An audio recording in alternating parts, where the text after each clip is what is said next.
We didn't. I recognize that about mid-season I identified that as a hope. But what we found as we progressed through the season was we were really well served by articulating a clear standard as to who we would allow in the stadium. And that was people who were engaged in the campus life every day, i.e. they were part of the testing program, they were part of the protocols. And so establishing that parameter, our own sort of spectator bubble, if you will, really served us well. And so it started with students and then extended to faculty and staff. But if you weren't in that cohort, there's an academic word for you, it was just a nice place to draw the line. Because you can imagine the calls we all fielded, Father John, myself, others, as the season progressed, the people who said, yeah, I know you got a rule, but just let me come. And we were able to stay grounded in that principle. And so when we got the Syracuse game, it was important to us to maintain the principle. Well, of course, as we move forward, I'm thrilled to know that it may not be that important whether you play 13 or 12 games. Insert smile here. I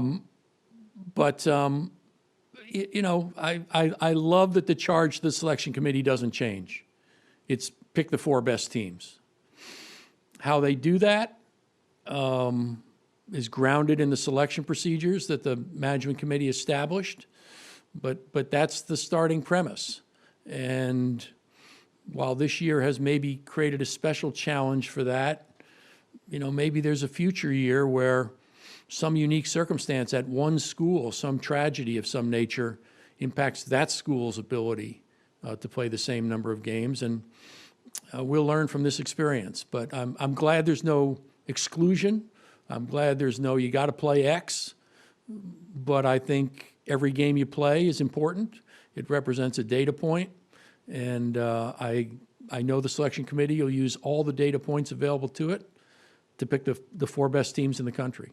It has been a great experience for us. It has been an extension of the ongoing great experience we've had with the ACC. We hope we've been a great member of the conference, but we've certainly enjoyed being a member of the conference and having the opportunities it's presented. I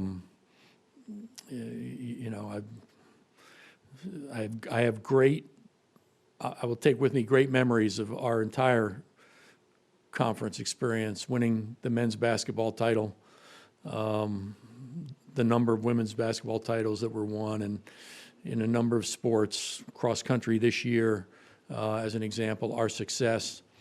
And football only extended that. And so it was a very positive experience. The things that drive us to independence sort of don't relate to that, right? I mean, the reasons that we value independence, and it continues to be a priority for us, aren't impacted by the positive experience of being in the ACC fully this year. It's just that it serves some other interests of Notre Dame as a university that are very important to us. And so that's why we'll continue to do that. But thoroughly enjoyed our experience this year.